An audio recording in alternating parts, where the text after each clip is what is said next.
네, 그 주니어 주빌리 뭐 힘차다고 그러죠. 역동적, 다이나믹하다고 아주 그게 여기 그대로 전해져 가지고 그대로 여기도 아주 그냥 그 힘찬 분위기가 꽉 차는 것 같습니다. 먼저 사무국 실무진 수고에 대해서 감사를 드립니다. 오성훈 목사님 그 시애틀 그 한민족 통일선교 서밋 그뭐 정말 빈틈없이 그냥 이렇게 다 이렇게 잘 진행하시고 화요일 날 저녁에 인천국제공항에 들어오셨어요. 근데 벌써 수요일 날 이른 아침에 대전 주니어 주빌리 그 현장에서 이렇게 보내는 카톡이 이렇게 들어오더라고요. 뭐 바로 내려가신 것 같아요. 그리고 우리 여주연 국장님 목소리 들어보니까는 얼마나 수고했는지 그대로 느껴집니다. 김영애 간사님 저 시애틀에서 뒷바라지 다 하면서 특별히 뭐 자기보다 더 큰 카메라 메고 다니면서 사진 촬영 잘 이렇게 해주셨는데 하루 만에 이렇게 꽉 이렇게 채웠네요. 이거 좀 수고들 감사합니다. 저 주빌리가 잘 되는 건 전적으로 하나님의 은혜고 그 다음에 사랑의 교회의 전적인 후원 그리고 실무진들의 전적인 헌신 때문인 줄로 압니다. 여러분 8월 광복의 달 이제 열하루인가요? 더 있으면 이제 광복절인데 질문. 북한에도 광복절이 있을까요? 없을까요? 답은 있기도 하고 없기도 합니다.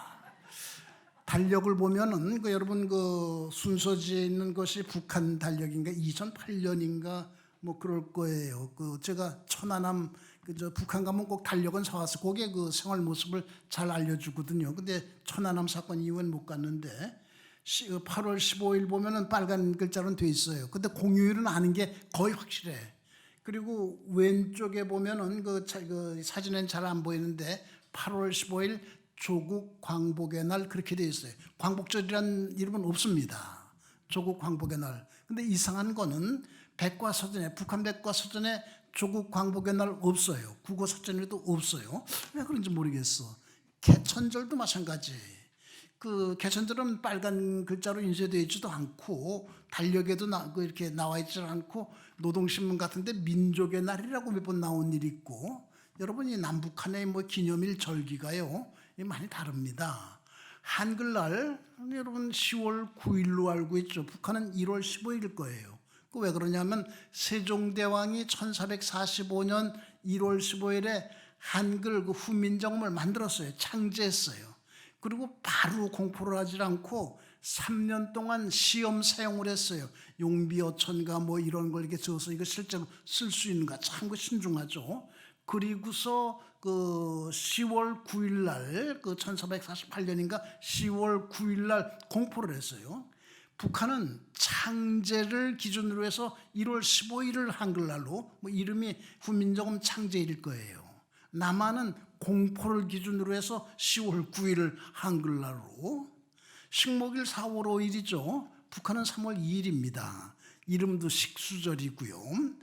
그 다음에 이렇게 다른 것들이 많습니다. 순서지에 몇 가지 이렇게 적어 놓는데 그래 통일되면은 그런 걸 어떻게 조절하나 그런 걸 어떻게 통일하나 그것도 문제 가운데 하나입니다. 여러분 우리가 모르는 절기들도 많아요. 이달 25일은 선군절이라고 군대를 갖다가 중요하게 여기는 걸 다시 한번 강조하는 아주 큰 명절입니다.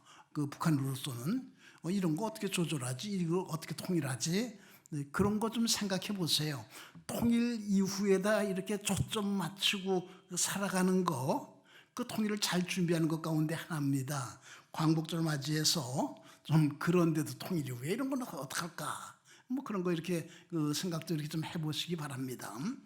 1910년에 일본이 우리나라를 삼켰어요. 처음에는 되게 이제 거기 반대했죠. 3.1 운동도 1919년에 하고 시간이 흘러가기 시작했어요. 일제히 통치가 아주 심해요. 그러니까 사람들이 해방 안 될 거다. 그리고 어떻게 했어요? 변절을 했어요. 친이라는 사람들이 늘어났습니다. 3.1 운동 때 민족 대표가 33인 아니에요? 그 가운데도 친일파가 된 사람들이 여럿 있습니다. 더 문제는 뭐 우리가 3.1절만 되면 교회마다 그 민족 대표 33인 가운데 16명이 기독교인이었습니다. 그러는데 그 기독교인 16명 대부분 목사님들인데 그 가운데도 친일한 분들이 많이 여러 명 들어 있습니다. 뭐 그 독립선언서 지은 분부터 이름 말하지 않아도 다 알죠. 그분도 뭐 친일 행위해 가지고 해방된 다음에 고생하고 그랬는데 그 기독교인들이 그런 거 참 그 부끄러운 일이죠. 그 해방된 다음에 그런 사람들을 처벌하기 위해서 반민족 행위자 처리 특별위원회라는 것이 만들어졌어요. 줄여서 반민특위 그러는데 그래서 뭐 그 친일하기 심하게 한 분들 이렇게 잡아 구속하고 그러는데 그 가운데는 부끄러운 얘기지만 목사님들도 여러 분 계셨습니다. 일제 말기를 한국 기독교 역사에서 암흑기라고도 그러고 탄압이 심했거든. 회절기라고도 그래요. 회는 깨트린다. 절개를 깨트렸다. 참 그 부끄러운 일이죠. 그런데요, 지금 통일 안 될 거다. 지금이 좋다. 그러는 사람들이 늘어나고 있습니다. 특별히 젊은 세대에서 늘어나고 있습니다. 전에는 우리의 소원은 통일, 꿈에도 소원은 통일 그 노래 많이 불렀는데 거의 안 불러요. 그래서 이번에 시애틀 서밋에서는 우리 정성진 목사님이 앞장서서 그 노래를 2번이나 크게 불렀다고요. 이게 지나친 말인지 모르겠지만은 지금 통일이 안 될 거다. 통일이 안 됐으면 좋겠다 하는 것은 일제 통치 후기에 해방 안 될 거다. 그러고서 그 친일한 것과 뭔가 다른가? 지나칠 생각일까요? 여러분, 통일은 옵니다. 해방이 그렇게 온 것처럼 함석헌 선생이 해방은 도적과 같이 왔다 그랬어요. 이건 아주 명언입니다. 8월이 되면 많은 사람들이 그 말을 인용을 하죠. 통일도 그렇게 분명히 옵니다. 통일 이후를 꿈꾸며 살아야 됩니다. 저는 이번 시애틀 서밋 개회의 설교하면서 제목을 통일의 꿈잔치 그러고서 거기서 끝나지 않고 느낌표도 거기다 하나 넣었습니다. 이 시애틀 서밋 이 자리가 통일을 꿈꾸는 꿈잔치가 되어야 된다고 그렇게 얘기했는데 그것만 그런 것 아닙니다. 주빌리 기도회는 매번 작은 꿈잔치가 되어야 됩니다.